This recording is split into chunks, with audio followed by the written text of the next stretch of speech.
ये राजनपुर का जंतर गबोल पंप के साथ ये आपको दिखा रहे हैं।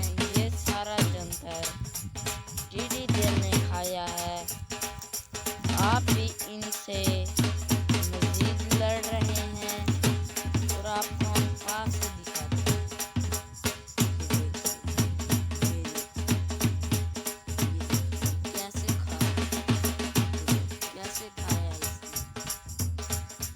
और आप ये भी साथ साथ बताते चलें, ये बहुत सारी इकट्ठी आती है, अलग-अलग नहीं आती।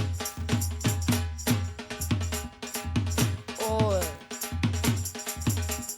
इनके नुकसानात, एक पौधा ज़ाया हो जाता है, दूसरा फसल ज़ाया हो जाती है, और जो हमारा खर्चा होया होता है वो भी ज़ाया हो जाता है। और ये देखिए ऐसे ऐसे करके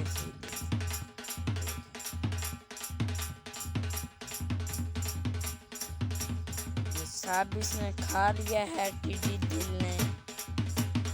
और ये देखिए, ये देखिए, देखिए,